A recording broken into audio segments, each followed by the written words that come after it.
وقالوا لن تمسنا النار إلا أياما معدودة।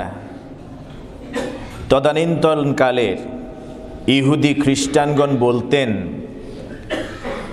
একদিন না একদিন আমরা তো জান্নাতে যাবই। পাপাচার কামাচারের জন্য যদিও আমাদেরকে পানিশমেন্ট দেয়া হয়, শাস্তি দেয়া হয়, জাহান্নামে আমাদেরকে প্রবিষ্ট করানো হয়, ultimately hour destination is nothing but to enter into paradise. শেষমেশ আমরা তো জান্নাতে যাবই। এই জন্য ভালো মন্দের ভেদ বিচার তারা করতেন না। ভালো মন্দের বিষয়টা ছিল না, বিবেচনার বিষয় ছিল না তাদের কাছে। এই জন্য তারা যেমনিভাবে ভালো কাজ করতেন, মন্দ কাজও করে বেড়াতেন। তারা বলতেন লান তামাসসানান নার, কখনোই আমাদেরকে আগুন স্পর্শ করবে না, কখনোই না। যদিও করে ইল্লা আইয়ামাম মা'দুদা, অল্প কয়েকদিনের জন্য। তাফসীর ইবনে কাসীর, তাফসীর কুরতুবী সহ বেশ কিছু ব্যাখ্যা গ্রন্থের মধ্যে এসছে। হযরত আব্দুল্লাহ ইবনে আব্বাস রাদিয়াল্লাহু তাআলা আনহু তিনি ব্যাখ্যা করছেন, ইহুদিরা ওই সময় বলতো, যদি সর্বোচ্চ আমাদেরকে জাহান্নামে ঢুকানো হয়, রাখা হয়, সর্বোচ্চ 40 দিন পর্যন্ত আমাদেরকে রাখবে। এই আকীদা, এই বিধ্বংসী মানুষের যে ইচ্ছা বা চিন্তা চেতনা, এটা শুধুমাত্র ইহুদি খ্রিস্টানের মধ্যেই আজকে নেই, এটা মুসলমানদের মধ্যেও চলে এসছে। আমরা প্রায়শই বলি যে আমরা আলটিমেটলি জান্নাতে তো যাবই, হয়তো কিছুদিনের জন্য পাপের কারণে আমাদেরকে জাহান্নামে রাখা হবে, এরপরে সর্বশেষ অবস্থান স্থল আমাদের জান্নাত ছাড়া আর কিছুই না। এটা আমাদের মাঝেও এই আকীদা এখন আমরা ধারণ করি। এই জন্য দেখবেন যুবক যৌবনের সময় তারা ভালো আমল করতে চায় না, যে বয়সটা আরেকটু বাড়ুক, আস্তে আস্তে করব। একজন বিজনেসম্যান তিনি মনে করেন প্রথমে আমি কিছু ইনকাম করে নেই। একজন ঘুষখোর প্রথমে কিছু ঘুষ নিয়ে নেয়, যখন অট্টালিকার পাহাড় তৈরি করে এরপরে গিয়ে সে ছেড়ে দেয়। মনে করে 5 লক্ষ টাকা ইনভেস্ট করলাম, মক্কাতুল মুকাররমা গেলাম, তাওয়াফ করলাম, সাই করলাম, জামারায় শয়তানকে পাথর নিক্ষেপ করলাম, আমি পুত পবিত্র হয়ে গিয়েছি। এরকম মনে করে বিধায় জীবনের প্রথমাংশে আমরা আমল করতে চাই না। আমি প্রথমেই এই কথাটার ব্যাখ্যা দিতে চাই। আমরা যে কয়েকদিনের কথা বলি, এই দিনের কথা বলাটাও তো এটা একটা ভ্রান্ত ধারণা। আপনারা যখন কিয়ামত হয়ে যাবে, এই পৃথিবীর সব কিছু ধ্বংস হয়ে যাবে। কুল্লু মান আলাইহা ফান ওয়া ইয়াবকা ওয়াজহু রাব্বিকা যুল জালালি ওয়াল ইকরাম। এই আসমান, জমিন, পৃথিবী, চন্দ্র, সূর্য, এভরিথিং উইল গো রুইন, সব কিছু ধ্বংস হয়ে যাবে। Will vanish and destroyed for ever, সব কিছু ধ্বংস হয়ে যাবে। আমরা এখন দিবস, রাত, সপ্তাহ, মাস, যুগ, বছর, শতাব্দী এগুলি হিসাব করি, ক্যালকুলেট করি চন্দ্র এবং সূর্যের আবর্তনকে কেন্দ্র করে। সূর্য উঠছে, অবনমিত হচ্ছে বা অস্তমিত হচ্ছে, সূর্য উদিত হচ্ছে, অস্তমিত হচ্ছে, এটাকে কেন্দ্র করে আমরা কিন্তু দিনের রাতকে হিসাব করি। দিন রাতের পরে আমরা আসি সপ্তাহ, এরপরে মাস, তারপরে বছর, এরপরে শতাব্দী, এভাবে করে আমরা হিসাব করি। কিন্তু কিয়ামত যখন হয়ে যাবে তখন তো সূর্যও থাকবে না, সব কিছু ধ্বংস হয়ে যাবে, সব কিছু ধ্বংস হয়ে যাবে। ওই সময় আমি কি করে চিন্তা করি, ওই সময় আমার এই পৃথিবীর মতো সময় হবে, 1 দিন 2 দিন 3 দিন আমাকে অবস্থান করতে হবে। বরং মহাগ্রন্থ আল কোরআনে আল্লাহ সুবহানাহু ওয়া তাআলা বলছেন, যখন সব কিছু শেষ হয়ে যাবে আল্লাহ তাআলা নতুন আরেকটা প্ল্যাটফর্ম তৈরি করবেন বিচারের জন্য, হাসর মানে ওয়া ইদাল আরদু মুদ্দাত। এই জমিনটাকে বিস্তৃত করে দেয়া হবে। এই জমিনটার ওই সময় সূর্য থাকবে কি থাকবে না, থাকলে এটা অন্য কোন ফরম্যাটে থাকবে এটা ভালো জানেন কে? অতএব সেই সময় তো দিন রাত হিসাব করার, বছর গণনা করার কোনো সুযোগ থাকবে না। হাসরের ময়দান হবে একদিনের, বিচার শুরু হওয়ার আগে একদিন যাবে। ফি ইয়াউমিন কানা মিকদারুহু 50 আলফা সানা মিম্মা তাউদ্দুন।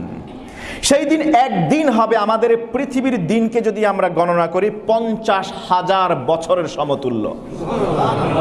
তাইলে আখিরাতের হিসাব যদি শুরু হয় আমরা মনে করি হাসরের ময়দান থেকে শুরু, যদি একদিনও আপনাকে জাহান্নামে থাকতে হয় সেটা তো 50,000 বছরের মতো হবে।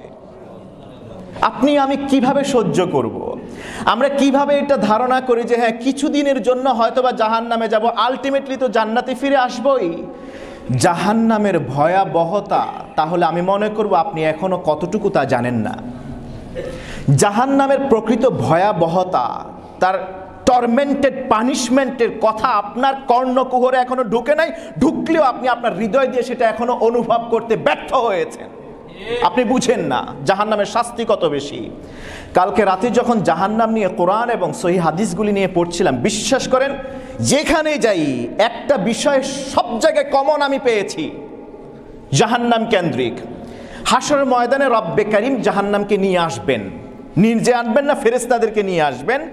আল্লাহ সুবহানাহু ওয়া তাআলার প্রিয় হাবিব বিশ্বনবী মুহাম্মদুর রাসূলুল্লাহ সাল্লাল্লাহু আলাইহি ওয়াসাল্লাম তিনি চিত্র বর্ণনা করছেন সাহাবীদের সামনে। হাদিস সহিহ মুসলিম উদ্ধৃত হয়েছে, ইউতা বিজাহান্নাম ইয়াউমাইদিন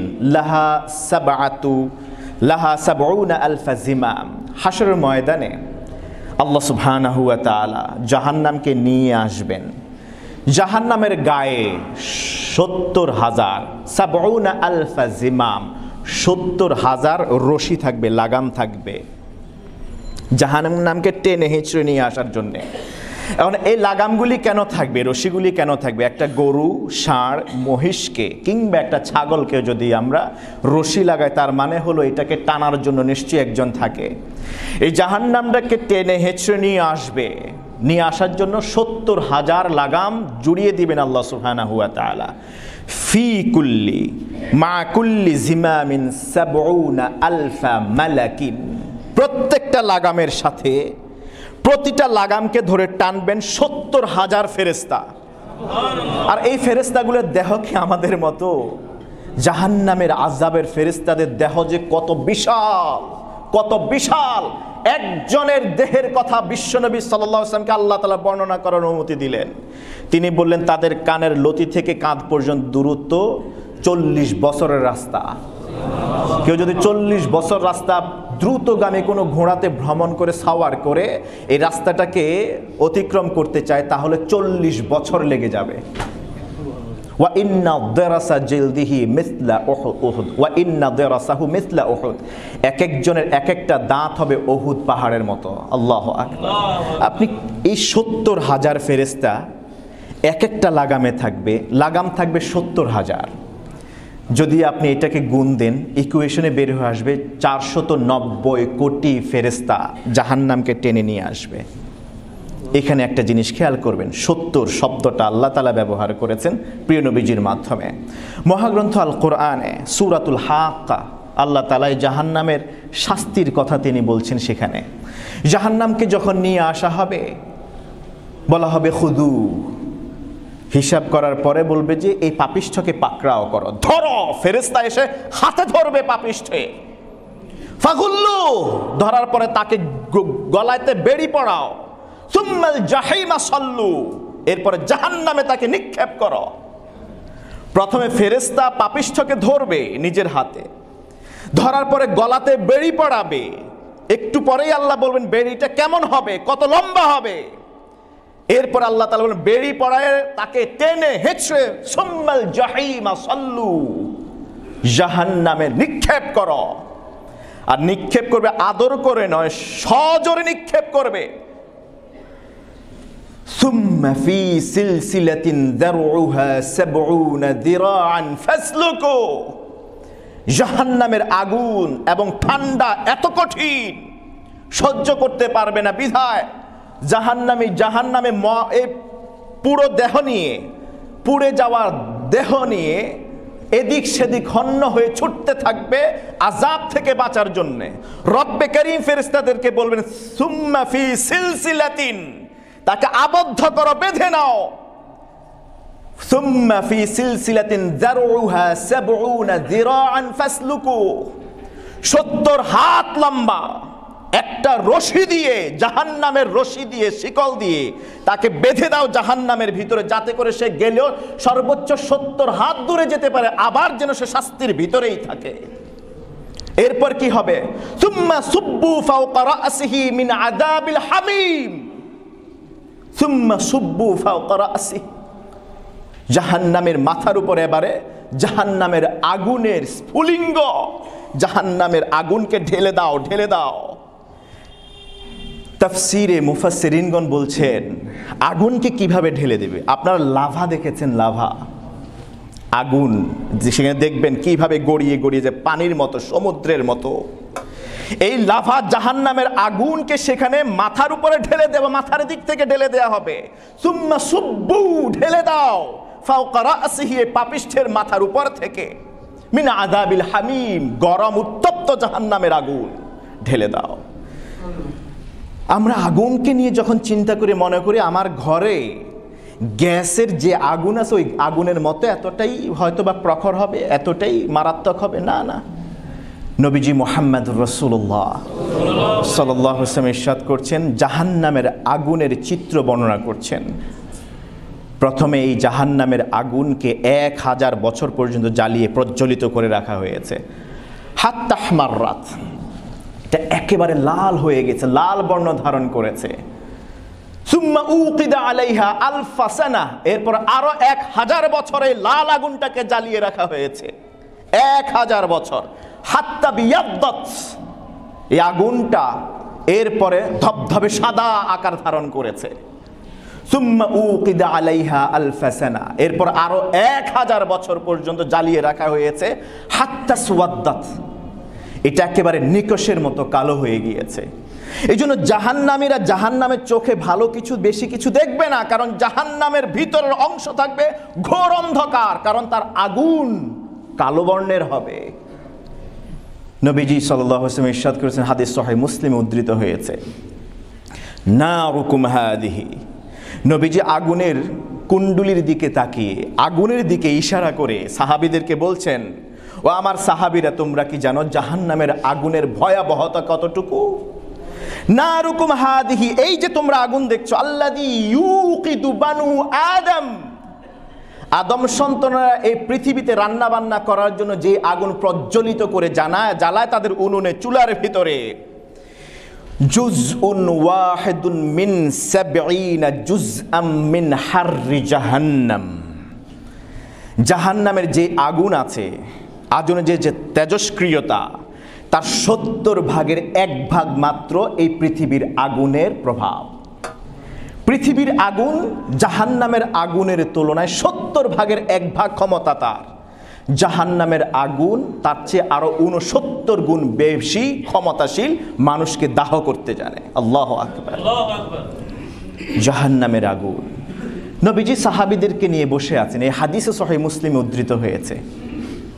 আবু হুরায়রা রাদিয়াল্লাহু তাআলা আনহু হাদিস বর্ণনা করছেন, কুন্না ইনদা রাসূলিল্লাহ সাল্লাল্লাহু আলাইহি ওয়াসাল্লাম, আমরা নবীজি সাল্লাল্লাহু আলাইহি ওয়াসাল্লামের সাথে ছিলাম। ইয সামি'না ওয়াজবাতান, ইয সামি'না ওয়াজবাতান, হঠাৎ একটা বিকট আওয়াজ আমরা শুনলাম, আমরা অবাক হয়ে গেলাম। গায়েব কোন এক আওয়াজ শুনলাম, চারদিকে তাকিয়ে দেখলাম কোথাও কোনো চিহ্নটি রেশমাত্র দেখা যাচ্ছে না, কোত্থেকে আওয়াজ আসলো?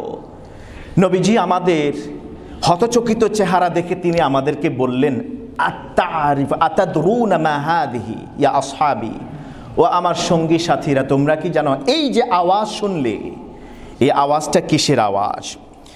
সাহাবীগণ বললেন, আল্লাহু ওয়া রাসূলুহু আ'লাম, ইয়া রাসূলুল্লাহ, এটা আমাদের জ্ঞানের বাইরে, এটা ইলমে গায়ব, ভালো জানেন কে? আল্লাহ, এবং আল্লাহর রাসূল, আল্লাহ তাআলা আপনাকে জানিয়েছেন বিধায় আপনি জানেন, আমরা জানি না। নবীজি সাল্লাল্লাহু আলাইহি ওয়াসাল্লাম বলছেন, হাদা হাজারুন, হাদা হাজারুন উরসিলা ফি জাহান্নামা মুনযু 70 খরিফান, যে আওয়াজটা শুনলে এটা একটা পাথরের আওয়াজ। আজ থেকে 70 বছর আগে রব্বে কারীম এই পাথরটাকে জাহান্নামের মুখ থেকে ছেড়ে দিয়েছেন, জাহান্নামের মুখ থেকে ছেড়ে দিয়েছেন। এটা এতদিন পর্যন্ত ভাসতে ছিল, পড়ছে নিচের দিকে, পড়ছে নিচের দিকে, পড়ছে, পড়তে পড়তে ফাল আন ইনতাহা ইলা তারিহা, 70 বছর পরে গিয়ে আজকে জাহান্নামের তলদেশে আঘাত এনেছে। নবীজি জাহান্নাম কত গভীর, কত গভীর এটা বোঝানোর জন্য হাদিস তিরমিজি শরীফে উদ্ধৃত হয়েছে। আমরা তো মনে করি জাহান্নামে কয়দিনের জন্য থাকবো, কয়দিনের জন্য থাকবো, দিলে অল্প কয়দিনের জন্যই দিবে আমাদেরকে। লাং তামাসসানান নারু ইল্লা আইয়ামাম মা'দুদা, অল্প কয়দিনের জন্যই হয়তো বা যাবো, এরপর তো বের হয়ে চলে আসবো। কিন্তু একবার যদি আপনাকে জাহান্নামে নিক্ষেপ করবে, কত হাজার হাজার লক্ষ কোটি বছর চলে যাবে, এটা আপনি টেরও পাবেন না। তিরমিজি শরীফে হাদিসে উদ্ধৃত হয়েছে, নবীজি সাল্লাল্লাহু আলাইহি ওয়াসাল্লাম বলেছেন, লাউ আন্না রাসাসাতান উরসিলা মিনাস সামাই ইলা দুনিয়া। ও আমার সাহাবীরা, জাহান্নামের গভীরতা কতটুকু জানো কি? তোমরা যে হাফ ছেড়ে বসে আছো, ইবাদত করছো না, জানো গভীরতা কতটুকু? যদি আসমান থেকে, প্রথম আসমান থেকে পৃথিবীকে উদ্দেশ্য করে, জমিনকে উদ্দেশ্য করে যদি একটা রসাসা মানে বুলেট, একটা বুলেটকে যদি ছেড়ে দেওয়া হয়, বুলেটের দ্রুত গতি যতটা গতি সম্পন্ন, এত গতিতে যদি একটা বুলেটকে প্রথম আসমান থেকে মারা হয়, জমিনে সন্ধ্যা হওয়ার আগে চলে আসবে, এটা জমিনে পৌঁছে যাবে। সকালবেলা ছাড়লে এটা জমিনে পৌঁছাইবে সন্ধ্যার আগেই। অথচ আসমান এবং জমিনের মাঝখানে 500 বছরের রাস্তা দূরত্ব। আসমান এবং জমিনের মাঝখানে 500 বছরের রাস্তা দূরত্ব। একটা বুলেটের আকৃতিতে যদি কিছুকে প্রথম আসমান থেকে জমিনের উদ্দেশ্যে ছেড়ে দেওয়া হয়, বুলেট নিক্ষেপ করা হয়, সন্ধ্যার আগেই একদিনের মধ্যে পৌঁছে যাবে। কিন্তু জাহান্নামে গভীরতা কতটুকু তোমরা জানো? জাহান্নামের মুখ দেশ থেকে যদি একটা পাথরকে বুলেটের বেগে ছেড়ে দেওয়া হয়, কমপক্ষে 70 বছর লেগে যাবে এটা তলদেশে পৌঁছাতে। কতটা গভীর! আপনি কিভাবে চিন্তা করেন যে আপনি কিছু দিনের জন্য, কিছু সময়ের জন্য সেখানে থাকবেন? মহাগ্রন্থ আল কোরআনের সূরা আম্বিয়া এর 46তম আয়াত আমি পড়ছিলাম কালকে রাতে। অবাক! আল্লাহ তাআলা ছোট্ট আয়াতের মধ্যে এত মেসেজ দিয়েছেন। বোধহয় কোরআনে জাহান্নামের যত বর্ণনা এসছে, সবচেয়ে সহজ হালকা বর্ণনা এসছে আয়াতের মধ্যে।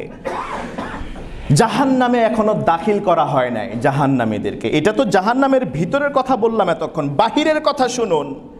জাহান্নামের দিকে এগিয়ে যাচ্ছে, এগিয়ে যাচ্ছে সামনের দিকে। আল্লাহ সুবহানাহু ওয়া তাআলা ওই সময়কার পাপিষ্ঠদের চরিত্র বর্ণনা করছেন সূরা আম্বিয়ার 46তম আয়াতে। মহান আল্লাহ তাআলা বলছেন, ওয়ালা ইম্মাসাতহুম নাফহাতুম মিন আযাবি রাব্বিক, ওয়ালা ইম্মাসাতহুম নাফহাতুন মিন আযাবি রাব্বিকা লায়াকুলুন্না ইয়া ওয়াইলানা ইন্না কুন্না যালিমিন। এই কথা বলবে একজন জাহান্নামী, যাকে এখনো জাহান্নামে দেয়া হয় নাই। জাহান্নামে নিক্ষেপ করার জন্য আদেশ করা হয়েছে, তাকে টেনে হেঁচড়ে জাহান্নামের দিকে নিয়ে যাবে। জাহান্নামের বাহির থেকে একটা হালকা মৃদুমন্দ বাতাস, জাহান্নামের বাতাস তার গায়ে আসবে। সাথে সাথে বলবে, ইয়া ওয়াইলানা, হায় ধ্বংস, হায় শেষ। মনে হয় জাহান্নামে এর চেয়ে কঠিন আযাব আর নাই, এত বেশি আযাব শুরু হয়ে গেছে। এখনো জাহান্নামেই যায় নাই, জাহান্নামে ঢুকায় নাই, বাহিরে থেকেই একটু হালকা বাতাস। আমরা একটু পরে ব্যাখ্যায় বলছি কতটা হালকা বাতাস। শব্দের গাঁথনি আল্লাহ তাআলার, আপনি একটু মনোযোগ সহকারে শুনুন। বলবে, ইয়া ওয়াইলানা, হায় আফসোস, হায় দুঃখ, হায় ধ্বংস, ওয়াউ টু আস, আমরা তো শেষ হয়ে গেলাম। জীবনে যত অন্যায় করেছে, মায়ের শুরু করার আগেই সব কিছু নির্দ্বিধায় স্বীকার করে নেবে, ইন্না কুন্না যালিমিন। হ্যাঁ, এই পৃথিবীতে আমরা জালেম ছিলাম, জীবনের সব অপরাধ শুধু একটু বাতাস, জাহান্নামের বাতাসের কারণেই সে স্বীকার করে নেবে। আর মনে মনে ভাববে, মনে হয় এর চেয়ে কঠিন আযাব জাহান্নামে আর হতে পারে না। শব্দের গাঁথনি দেখুন, আল্লাহ তাআলা বলছেন, ওয়ালা ইন, যদিও, মাসাতহুম, তাদেরকে স্পর্শ করে। মাসসা ইয়ামাসসু, আরবিতে মাসসুন শব্দটা ব্যবহৃত হয় খুব হালকাভাবে স্পর্শ করে। যেমন ধরুন একটা মাছি বসছে আপনার গায়ে, আপনি যতটা টের পান, এইটাকে বলা হয় মাসসুন, হালকাভাবে। আপনি এই যে আপনার ঘরের দরজা যখন লাগান না, দরজা লাগানোর পরে একটা হালকা মৃদুমন্দ বাতাস আপনার গায়ে দেখবেন, আপনি অনুভব করেন। কিংবা একটা জানালা যখন আপনি লাগাই দিতে যান, তখন হালকা একটা বাতাস আপনার গায়ে লাগে, এটাকে বলা হয় নাফহা। নাফহা নাফহাতুন শব্দটার গভীরতা আরো কত বেশি দেখুন। নাফহা এবং লাফহা, একটা নুন দিয়ে একটা লাম দিয়ে। লাফহাতুন হচ্ছে গরম বাতাস, আগুন প্রজ্বলিত করে রাখার পরে যে গরম বাতাস হয় এটাকে বলা হয় লাফহা। কিন্তু আল্লাহ তাআলা এখানে লাফহা বললেন, নাফহা বলেছেন। নাফহা হচ্ছে ঠান্ডা বাতাস, নাফহাতুন হচ্ছে ঠান্ডা বাতাস। নাফহাতুন মাররাতান ওয়াহিদা, একবার যদি হালকা মাছি গায়ে বসলে যেমনটা অনুভব করেন। আর একটু ব্যাখ্যা দিয়ে যদি আমরা বুঝাই, ফিজিক্সে যারা স্টুডেন্ট আছে তারা বুঝবেন, পদার্থের তিনটা অবস্থা থাকে, সলিড, লিকুইড আর হচ্ছে গ্যাস। সলিড কঠিন তরল, এটা আমাদের শরীরে লাগলে, আঘাত পেলে, কিছু লাগলে আমরা বুঝি, এটা টের পাই, বুঝতে পারি, অনুভব করি। সলিড, এরপরে লিকুইড, তরল জাতীয় কিছু আমাদের, যেমন তেল টেল কিছু যদি আমাদের শরীরে লাগে সেটাও আমরা বুঝতে পারি। কিন্তু গ্যাস, বাতাস, এই যে আমরা এখানে বসে আছি, এখানে বাতাস আছে কিনা নাই, আচ্ছা, আমরা কি বুঝতে পারছি? একটু হালকা হয়তো বা আমরা বুঝি যে এখানে গ্যাস আছে, এখানে গ্যাস আছে, নচেত বাঁচতে পারে না মানুষ। আপনি একটা মানুষকে যদি শিশির ভিতরে ঢুকায় রাখেন, বন্ধ করে দেন, বাঁচবে কি সে? আমরা বুঝছি এখানে গ্যাস আছে, কিন্তু এটা আমরা বুঝতে পারছি না, ওইভাবে দেখতেও পাচ্ছি না। এটাকেই বলা হয় মাসুন। এত হালকাভাবে জাহান্নামের ঠান্ডা একটা বাতাস একবার যখন ওই জাহান্নামের গায়ে স্পর্শ করবে, ক্বালু ইয়া ওয়াইলানা, এটা এত কঠিন হবে সহ্য করার, সাথে সাথে চিৎকার করে বলবে, হায় আমরা ধ্বংস হয়ে গেলাম, ইন্না কুন্না জালিমিন, আমরা দুনিয়াতে এই পাপ কাজগুলি করেছি, জালেম ছিলাম, আজকে এই শাস্তি আমাদেরকে দেয়া হচ্ছে। মনে হয় এর চেয়ে কঠিন শাস্তি সামনে আর নাই, এটাই সবচেয়ে বড় শাস্তি। আসলে কি তাই? এটা তো জাস্ট একটা গ্লিমস দেখানো হলো, সামনে জাহান্নামে যে কি আছে। মুআজ্জাজ হাদিরিন, আমরা যারা এই চিন্তা চেতনা নিয়ে বসে আছি যে যা করার এখন করে নেই, দুনিয়াটা মস্ত বড়, খাও দাও ফুর্তি করো, যৌবনের সময় ফুর্তি করে নাও, শেষ বয়সে গিয়ে অন্তত ইবাদতে মশগুল হব, আল্লাহ সব ক্ষমা করে দিবেন। মনে রাখবেন, পুরো জীবনের হিসাব তো আল্লাহ নেবেন, স্পেশালি আল্লাহ তাআলা ওয়ান ওমরিহি ফিমা আফনা, কোন দেশের জীবনটা, কোন পথে জীবনটা ব্যয় করেছে, পুরো জীবন সম্পর্কে আল্লাহ হিসাব নেবেন। এবং ওয়ান শাবাবিহি ফিমা আবলা, স্পেশালি যৌবন কালটা আপনি কোন পথে ব্যয় করেছেন, এইটারও আলাদা হিসাব দিতে হবে আল্লাহর কাছে। অতএব এইটা ধারণা করার কোনো সুযোগ নাই যে কিছু দিনের জন্য অন্তত জাহান্নামে যাব, আবার তো বের হয়ে জান্নাতে যাবই, কিন্তু এই কিছু দিনের জন্য জাহান্নামে যাওয়াটাকে আপনি সহ্য করতে পারবেন? একবার যদি জাহান্নামের মুখ থেকে ছেড়ে দেয়া হয়, আপনার তো জাহান্নামের তলদেশে যেতে যেতে কমপক্ষে 70 বছর সময় লেগে যাবে। আমি আপনাদেরকে প্রশ্ন করি, 70 বছর যাবার সময় নিচের দিকে পড়তে পড়তে মনে হয় আপনাকে আরামের মাধ্যমে ফেলানো হবে? নবী ইব্রাহিম আলাইহিস সালামকে যেমনিভাবে অগ্নিকুণ্ডে নিক্ষেপ করা হলো, মনে হয় ওখানে তার শরীরে কিছু কি হয়েছিল? আপনার আমার কি জাহান্নামে, আল্লাহ না করুন, আল্লাহ আমাদেরকে হেফাজত করুন, জাহান্নামে যদি একবার ফেলে দেয় ইব্রাহিমের মতো এরকম আমাদের অবস্থা হবে? ইব্রাহিম আলাইহিস সালামের গায়ের একটা পশমও পড়ে নাই, আমার আপনার কি একটাও বাকি থাকবে? ধরুন এইখানে যদি দরজাগুলি বন্ধ করে এসি ছাড়িয়ে দেয়া হয়, এসি ছেড়ে দেয়া হয়, ঠান্ডা এয়ার কন্ডিশন চলতে থাকবে, এখানে যে আছে শেষ মাথায় যে আছে সে কি এটা টের পাবে না? ঠান্ডা পাবে কিনা? তাহলে জাহান্নামের মুখ থেকে ছেড়ে দিলে সেখান থেকে শুরু করে নিচে যাওয়া পর্যন্ত ঠিক সমানভাবেই সেই জাহান্নামের আগুনের তাপদাহ কিংবা ঠান্ডার প্রচণ্ডতা সে অনুভব করতে থাকবে। তা আপনি উপর থেকে নিচে যেতে যেতে তো আপনার জীবন শেষ, কিভাবে আমরা সহ্য করব জাহান্নামের আগুনকে?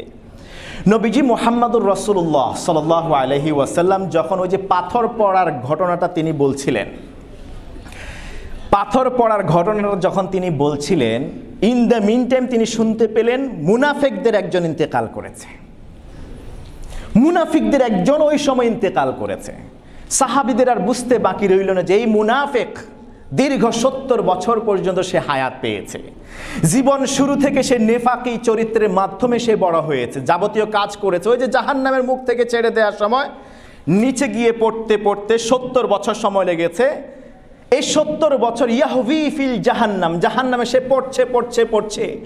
এই মুনাফিক যখন ইন্তেকাল করে, সাহাবীগণ ব্যাখ্যা করলেন, এটার সাথে সিমিলারাইজ করলেন যে 70 বছর আগে মুনাফিক জন্মগ্রহণ করেছে। পৃথিবীতে এই জাহান্নামে ব্যক্তি যেভাবে পড়ছিল 70 বছর ধরে এখানে ভাসমান ছিল, এই লোকটা ওই পৃথিবীতে 70 বছর ধরে সেই আকাম কুকাম পাপাচার কামাচার করে গিয়েছে। 70 বছর পরে যেমনিভাবে পাথরটি জাহান্নামের তলদেশে আঘাত এনেছে, আজকে এই মুনাফিকও 70 বছর পরে তার জীবন সাঙ্গ হয়ে গেছে, শেষ হয়ে গিয়েছে।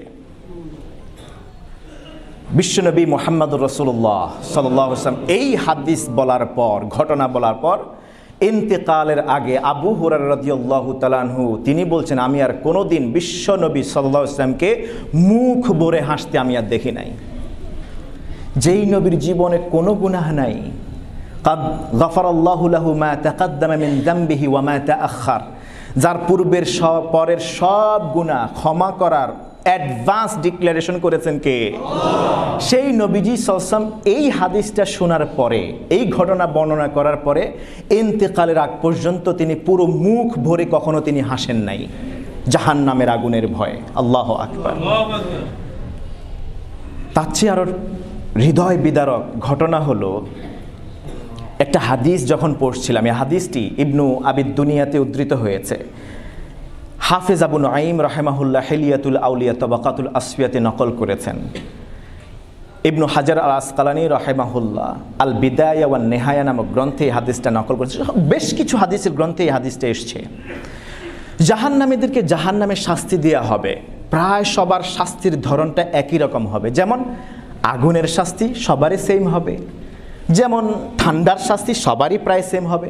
কিন্তু 4 শ্রেণীর পাপী আছে, 4 শ্রেণীর পাপী যাদের শাস্তি অন্যদের চেয়ে অনেক বেশি মারাত্মক হবে, এতটা ভয়াবহ হবে, এতটা মারাত্মক হবে, জাহান্নামীরা পর্যন্ত ওই জাহান্নামীকে দেখে ভয়ে আটকে উঠবে, একজন আরেকজনকে প্রশ্ন করতে থাকবে, এরা এমন কি অপরাধ করেছে যে অপরাধের কারণে আমাদের শাস্তি তো দেয়াই হচ্ছিল, কিন্তু এদের শাস্তি এত কঠিন হলো কেন? কয় শ্রেণীর মানুষ? নিজেকে খুঁজে দেখুন, আপনি সেই শ্রেণীর মধ্যে আছেন কিনা।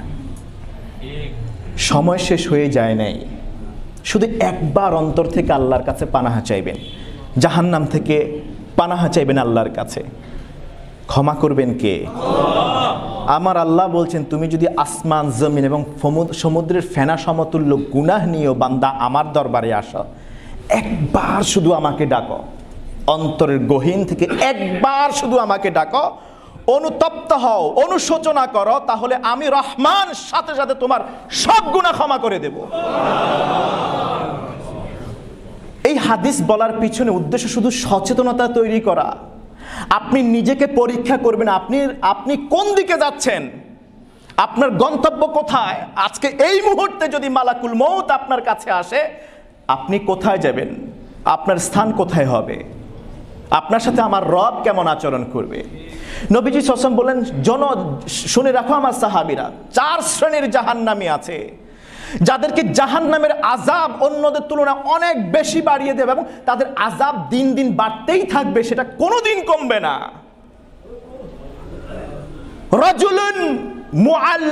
রাজুলুন মুগলাকুন আলাইহি তাবুতুন মিন জামরিন।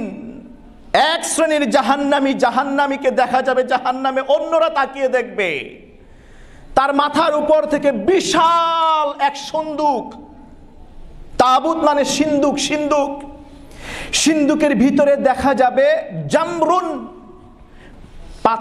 পাথর যেগুলোকে আগুন দিয়ে জ্বালিয়ে দেওয়া হয়েছে। ওয়াকুদুহান নাস ওয়াল হিজারা। এই মুসলমান জেনে রাখো, জাহান্নামের আগুনকে প্রজ্বলিত করার জন্য দুনিয়াতে যেমনিভাবে আমরা শুষ্ক কাষ্ঠ কিংবা জ্বালানি ব্যবহার করে থাকি, জাহান্নামের দাহতা আরো বাড়িয়ে দেওয়ার জন্য আল্লাহ তাআলা 2টা ওইখানে ব্যবহার করবেন জ্বালানি। 1 মানুষ, 2 পাথর। তাকিয়ে দেখবেন, এমনিতে তো আগুনে ভস্মীভূত করে দিচ্ছে, চামড়া জ্বালিয়ে দিচ্ছে, সব শাস্তি তার উপরে তো অলরেডি অবরত পড়ছেই। এরপরে দেখবে এই লোকটা দৌড়াদৌড়ি করছে, বিশাল পাহাড়ের মতো এমন এক বিশাল সিন্দুক, যেই সিন্দুকের ভিতরে জাহান্নামের আগুন দিয়ে জ্বালানো ওই পাথর আর পাথরে দেখা যাবে।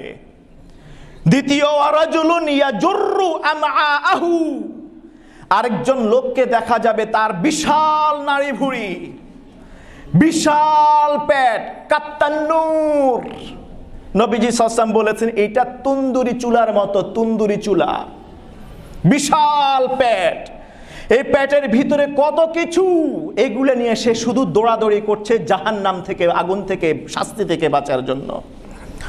ওয়ারাজুলুন ইয়াসিলু ফুহু কাইহান ওয়া দামান, তৃতীয় আরেক শ্রেণীর জাহান্নামীকে পাওয়া যাবে। ইয়াসিলু ফুহু, তার মুখ দিয়ে বিশাল মুখ হয়ে যাবে। নহর, নদীর পানি যেভাবে প্রবাহিত হয়, প্রবাহমান ধারায় চলতে থাকে, ঠিক তেমনি ভাবে তার এই মুখ দিয়ে শুধু রক্ত আর পচা দুর্গন্ধযুক্ত পুঁজ মুখ থেকে বের হতেই থাকবে। ক্যান ইউ ইমাজিন কি শাস্তি দেবেন আল্লাহ? মুখের ইয়াসিলু ফুহু কাইহান ওয়া দামান, রক্ত পুঁজ একসাথে মিশ্রিত হয়ে এটা একটা প্রস্রবণের মতো, প্রস্রবণের ধারায় বেগবান হতে থাকবে তার মুখ থেকে। ওয়ারাজুলুন ইয়াকুলু লাহমাহু, আরেকজনকে দেখা যাবে নিজের শরীরের মাংস যেখানে পাচ্ছে এটাকেই ছিঁড়ে ছিঁড়ে ছিঁড়ে ছিঁড়ে সে খাচ্ছে। এই চার শ্রেণীর মানুষের শাস্তি আল্লাহ তাআলা এইরকম দিবেন, যাদের শাস্তি দিন দিন বাড়তেই থাকবে, এটা কমবে না। মুসলমান কিভাবে সহ্য করবে আমার বুঝে আসে না। আল্লাহ তাআলা আমাদেরকে জাহান্নামের আগুন থেকে হেফাজত করুন। আল্লাহুম্মা আজিরনা মিনান নার ওয়া নাজ্জিনা মিনান নার ওয়া নাজ্জিনা মিন জামহারিরা জাহান্নাম ইয়া মুজির বিরহমাতিকা নাস্তাগীস। আল্লাহ তুমি আমাদেরকে জাহান্নামের ভয়াবহতা থেকে হেফাজত করো। কেন যাবে এই চার শ্রেণীর মানুষের কি অপরাধ জানার ইচ্ছা নাই? কি অপরাধের কারণে? অন্তত মুসলমান এই চারটা গুনাহ থেকে নিজেকে হেফাজত করুন। রাজুলুন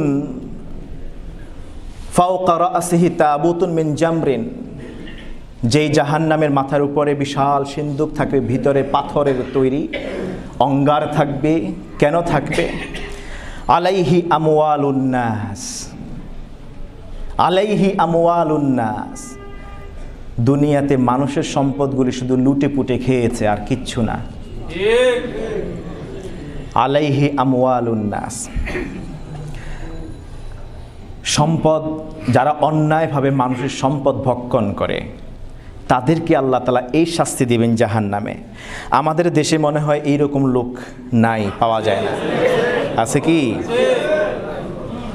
আপনি দেখেন আজকে যারা অট্টালিকার পাহাড় বানিয়েছে, ইল্লা মাশাআল্লাহ কিছু ছাড়া, কয়েকজন ছাড়া, যারা সত্য পথে সম্পদ উপার্জন করেছে, সত্য কথা বলে, হক কারো নষ্ট না করেই সম্পদ অর্জন করেছে, তো ম্যাক্সিমাম আজকে যারা সম্পদশালী হয়েছে, কোটি কোটি টাকা বানিয়ে নিয়েছে, হয় দেশে রেখেছে, না হয় বাহিরে পাচার করে দিয়েছে, অথবা নিজের নামে কিছু না করে কৌশলে নিজের পরিবারের সদস্যদের নামে জমা করেছে। এরকম লোক আমাদের দেশে আছে কিনা? নাই। ওই দিন দেখলাম পত্রিকাতে উঠছে নগর পিতা, নাম বলবো না আমরা, 700 কোটি টাকার হিসাবে হেরফের, 700 কোটি টাকা। উনি আবার ঢাকা শহরের নগর পিতা। কথা বুঝছেন? প্রথম আলোতে দেখলাম শুধুমাত্র হাত পরিষ্কার করবে কিভাবে, এটার পরামর্শকের জন্য 56 কোটি টাকা, মোস্ট প্রবাবলি। হাত পরিষ্কার কিভাবে করবে এটা পরামর্শ দিবে 56 কোটি টাকা। যুগান্তরে উঠছে গত 20 তারিখে, আপনারা পত্রিকাগুলো দেখে নিয়েন, 20 তারিখে টয়লেট কি ইনস্টলেশন করার জন্য, ওইটার জন্য 73 কোটি টাকা পরামর্শ, 73 কোটি টাকা। এই টাকাগুলা কার পকেটের টাকা? কথা বলে না, কার পকেটের টাকা? আপনি যদি নিজে অন্য একজনের টাকা মেরে খান, অন্তত ইন্তেকালের আগেও যদি আপনি ভালো মুসলমান হতে চান, মরতে চান, তাহলে আপনি তার কাছে গিয়ে ক্ষমা চাইবেন, তার সম্পদ তার কাছে ফিরিয়ে দিলেও, আল্লাহর কাছে ক্ষমা চাইলে ওই ব্যক্তি ক্ষমা করে দিলে একটা পথ অন্তত আছে। কিন্তু যদি আপনি জনগণের সবার সম্পদ যদি মেরে খান, আপনি কয়জনের সম্পদ পৌঁছায় দিবেন? কয়জনের সম্পদ আপনি আদায় করে দিয়ে, ফেরত দিয়ে আপনি অবমুক্ত হবেন? এটা কি সম্ভব? এই জন্য ইমামুন আদিল, আরশে আজিমের ছায়ার নিচে সবচেয়ে আগে স্থান পাবে ন্যায়পরায়ণ শাসক, এবং সবার আগে জাহান্নামে যাবেও জালেম শাসক। তার কারণ কি? তার পাপের বোঝা বেশি। যেমনি ভাবে ন্যাক আমল করলে একজন, যদি ধরেন ফর এক্সাম্পল একজন সমাজপতি, তিনি নেতৃস্থানীয় আছেন, একজন কমিশনার ফর এক্সাম্পল, তিনি যদি একটা ভালো কাজ করেন, এটা জনগণ সমাজের সবাই উপকৃত হবে। যত জন উপকৃত হবে তত জনের পক্ষ থেকে সওয়াব তার আমলনামায় যোগ হবে।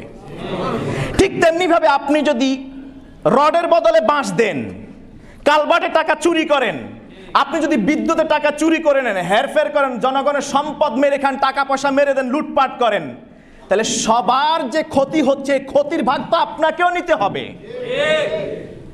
শীতকাল এসে গেছে, বিশ্বাস করেন, শীতকাল এসে গেছে। যুবকদেরকে বলি, তোমরা যারা আজকে জি জি বলছো, গায়ে রক্ত বেশি না?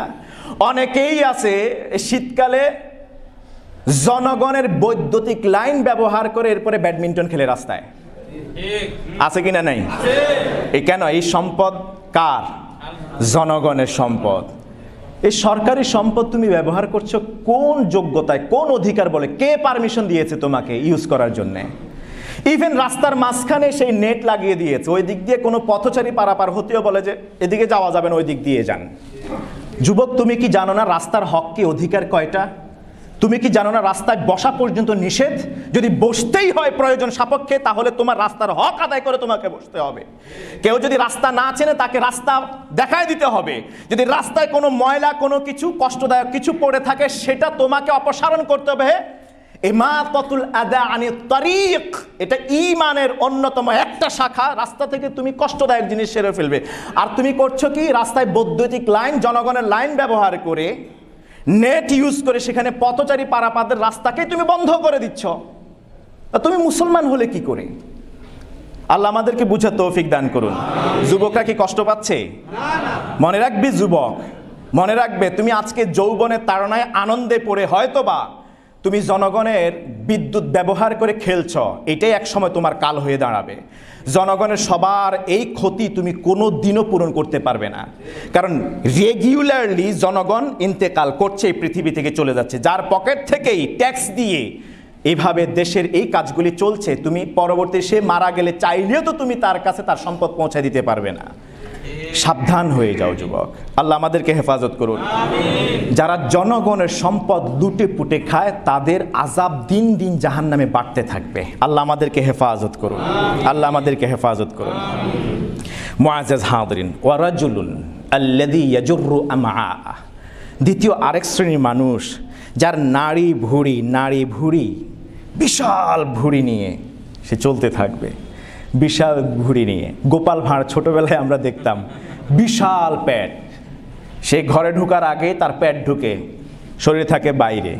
তো জাহান্নামে বিশাল এই দেহ, আল্লাহ আমাদেরকে হেফাজত করুন। বিশাল পেট নিয়ে আযাব, এই বিশাল বোঝা নিয়ে সে দৌড়াদৌড়ি করতে থাকবে। কেন? তার এই শাস্তি দেওয়া হবে। বিশ্বনবী সাল্লাল্লাহু আলাইহি ওয়াসাল্লাম বলেছেন, যেই ব্যক্তি পেশাব করে, কানা লা ইউবালি ফিমা আসাবাল বাউল, কোথায় পেশাব করেছে, কোন জায়গায় তার পেশাব লেগেছে, এই ব্যাপারে তার কোনো ভ্রুক্ষেপ নাই। এটা বেশিরভাগ যুবকরা করে। স্কিন টাইট প্যান্ট পরে, কোথাও বসার সুযোগ পায় না, গিয়ে দাঁড়ায় সেইনটা খুলেই মাইরা দেয়, ঠিক কিনা? টিস্যু মিশু তো কোনো ধার ধারে না। আর কুলুকের কথা বললে তো কবে যে এটা মৌলবাদ, এটা সেই মানদাতার আমলে আছে কিনা? নাই এরকম, এগুলো নিয়ে উপহাসও করে। বিশ্বাস করো মুসলমান, পবিত্রতা অর্জনের মাধ্যম এত বেশি পছন্দ হয়েছিল রব্বে কারিমের, এই জন্য রিজালুন ইউহিব্বুনা আন ইয়াতাতাহহারু, কোরআনে আয়াত আল্লাহ তাআলা নাজিল করে দিয়েছে, তাদের এই পবিত্রতার কথা আল্লাহ তাআলা এত বেশি পছন্দ হয়েছে তাদের। চেইনটা খুলে মেরে দেয়, আবার চেইনটা লাগায় দেয়। তো এখানে কি পেশাব কি রয়ে যায় নাই? আল্লাহ আমাদেরকে হেফাজত করুন।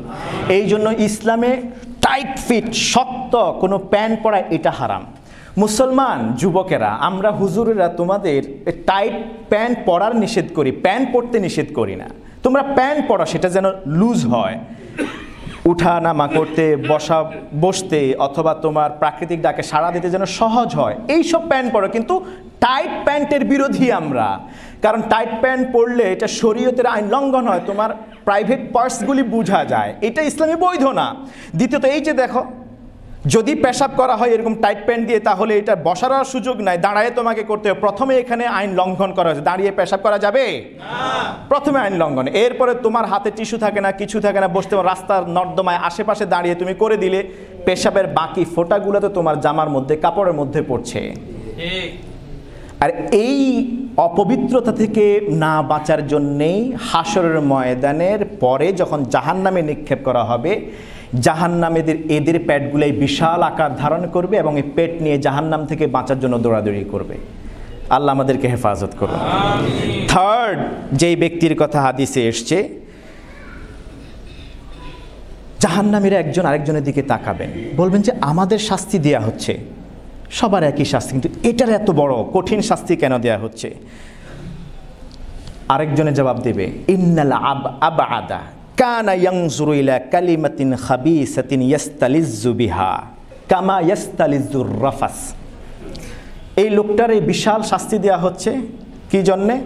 এই লোকটা কোন লোক? যার মুখ দিয়ে রক্ত আর পুঁজ প্রবাহিত হচ্ছে, অবিরতভাবেই চলছে, রক্ত আর পুঁজ মেখে মিশ্রিত হয়ে বের হচ্ছে।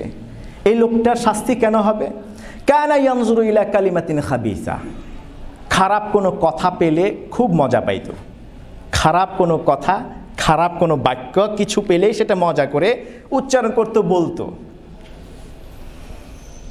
যেমনিভাবে খারাপ কোনো গান বাজনা, অশ্লীল গান শুনলে সে মজা পায়, খারাপ কোনো কথা বলতেও মজা পায়। মুসলমান কষ্ট নেবেন না। আজকে 25শে ডিসেম্বর, নাকি ভুল বললাম? ক্রিসমাস ডে, সবচেয়ে বড় দিন, ঠিক কিনা?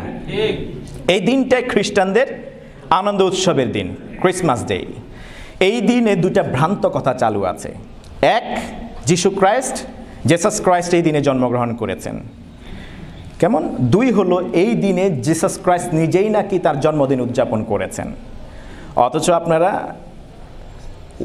আপনারা সার্চ দিয়ে দেখবেন গুগলে গিয়ে যে জেসাস ক্রাইস্ট তার ইন্তেকালের 300 বছর পরে গিয়ে প্রথম এই দিনটা উদযাপন করা শুরু হয়। আর জেসাস ক্রাইস্ট এই দিনে জন্মগ্রহণ করেন নাই, এটা বেনেডিক্ট 16 তিনি বলে গেছেন, খ্রিস্ট ধর্মগুরু, সবচেয়ে বড় গুরু, তিনি বলে গেছেন জেসাস ক্রাইস্ট 25শে ডিসেম্বর জন্মগ্রহণ করেছেন। এটা ভ্রান্ত, ভিত্তিহীন একটা কথা। এই দিনে আমরা হ্যাপি ক্রিসমাস বলি, মেরি ক্রিসমাস বলি, অন্য ধর্মাবলম্বীদেরকে আমরা নমস্কার বলি, আছে কিনা? নাই। ধর্ম যার, ধর্মীয় উৎসব এবং সম্ভাষণ তার, কথা বুঝবেন। ধর্ম যার, ধর্মীয় উৎসব সম্ভাষণ তার। যেমন আমরা মুসলমানরা বলি ঈদের সময় ঈদ মুবারক, তাকাব্বালাল্লাহু মিন্না ওয়া মিনকুম সলিহাল আমাল। কোনো অমুসলিম কিন্তু এটা দিয়ে আমাদেরকে সম্ভাষণ করে, তারা ভালো করে বুঝে গিয়েছে তারা এই ধর্মের বিলং করে না, বিধায় তাদের ধর্মের ধর্মীয় উৎসব তারা আমাদের মসজিদে, জুমার মসজিদে একজন হিন্দুকে দেখান তো, একজন খ্রিস্টান, একজন ইহুদিকে দেখান, আছে কি? কিন্তু আমরা মুসলমানরা তাদের পূজায়, ক্রিসমাসে যাই কি যাই না? তাহলে তারা ঠিকই বুঝে ধর্ম যার, ধর্মীয় উৎসব এবং সম্ভাষণ তার, কিন্তু আমরা মুসলমানরা বানিয়ে নিয়েছি ধর্ম যার যার, উৎসব। আল্লাহ আমাদেরকে হেফাজত করুন। এই যে আপনি নমস্কার বললেন, হ্যাপি ক্রিসমাস বললেন, আমার সময় শেষ বিধায় আমি নিয়ে বলতে পারছি। আপনারা সার্চ করে দেখবেন, সার্চ ইঞ্জিনগুলিতে, গুগল এগুলিতে, এক্সপ্লোরার এগুলিতে গিয়ে সার্চ করে দেখবেন, এগুলো নিয়ে ইতিহাস নিয়ে আপনারা একটু পড়াশোনা করবেন। জাস্ট আপনাদেরকে ক্লু দিলাম, এগুলি কখনো মুসলমানের সম্ভাষণ, এগুলোর মধ্যে শিরক আছে। আপনি এই খারাপ কথা কেন বলবেন? খারাপ কথা কেন বলবেন? আমরা বেফাহাস কোনো খারাপ কথা বলার কারণেই নবীজি সাল্লাল্লাহু আলাইহি ওয়াসাল্লাম বলছেন এরকম কোনো খারাপ কথা মজা করে বলে, আমরা কিন্তু এই কথাগুলি মজা করে তাদেরকে উইশ করি, ঠিক কিনা বলেন? কার্ড পাঠাই, মজা করে তারা করার কারণে হাসরের ময়দানে অবস্থায় যেই মুখ দিয়ে তুমি এটা উচ্চারণ করেছ, ওই মুখ দিয়ে পচা কথার বিনিময়ে জাহান্নামের ভিতরে পচা রক্ত আর পুঁজ তোমার মুখ থেকে বের হবে। আল্লাহ আমাদেরকে হেফাজত করুন। কেউ কয় সুবহানাল্লাহ, শুনছেন নি? আবার আল্লাহ আমাদেরকে হেফাজত করুন। সর্বশেষ যেই ব্যক্তিকে দেখা যাবে মাংস খাচ্ছে, নিজের মাংস ছিঁড়ে ছিঁড়ে নিজে খাচ্ছে, নিজের মাংস কোনোদিন নিজে খায়, তো এইটা খাবে কেন? তাকে জিজ্ঞেস করা হবে, জাহান্নামীরা জিজ্ঞেস করলে তারা বলবে কানা ইয়াকুলু লুহুমান নাস বিল গীবাতি ওয়ান নামিমা। গীবত করতো মানুষের, পরনিন্দা পরচর্চা করতো, যেমনিভাবে পৃথিবীতে ঠিক তেমনিভাবে হাসরের ময়দানে নিজের কে জাহান্নামে গিয়ে নিজের মাংসগুলো নিজে খাবে। কারণ গীবত করা মরা মানুষের মাংস খাওয়ার মতোই, ঠিক কিনা বলেন? এরকম গীবত আমাদের সমাজে নাই মনে হয়। জাহান্নামে যাবার 4টা বড় গুনাহের অন্যতম একটা গুনাহ কাজ হলো কুন্না নাখুদু মাআল খাইদিন। গীবতকারীদের সাথে বসে সমালোচকদের সাথে আমরাও সমালোচনায় লিপ্ত হতাম, হয়তো আমরা করতাম নচেত আমরা শুনতাম। এই কারণে জাহান্নামে নিক্ষেপ করা হবে। আল্লাহ সুবহানাহু ওয়া তাআলা আমাদেরকে হেফাজত করুন। কয়টা গুনাহের কথা বলেছি? 1 নাম্বার, আজ থেকে মুসলমান একটা সম্পদ, 1 পয়সা কানাকড়ি সম্পদও আপনি অন্যায়ভাবে আত্মসাৎ করবেন না। 2 নাম্বার, পেশাব থেকে পবিত্রতা অর্জন করে সবসময় পুত পবিত্র থাকার চেষ্টা করবেন। 3, খারাপ কোনো কথা বলবেন না, শুনবেনও না, বলবেন না, শুনবেনও না। 4, গীবত করবেন। আল্লাহ সুবহানাহু ওয়া তাআলা আমাদেরকে হেফাজত করুন। সুবহানাকাল্লাহুম্মা ওয়া বিহামদিকা আশহাদু আল্লা ইলাহা ইল্লা আনতা আস্তাগফিরুকা ওয়া আতুবু ইলাইক। দারুল হিদায়াহ লিল্লাযীনা ইউরিদুনা ওয়াজহাল্লাহ। Darul Hidayah, a home of guidance.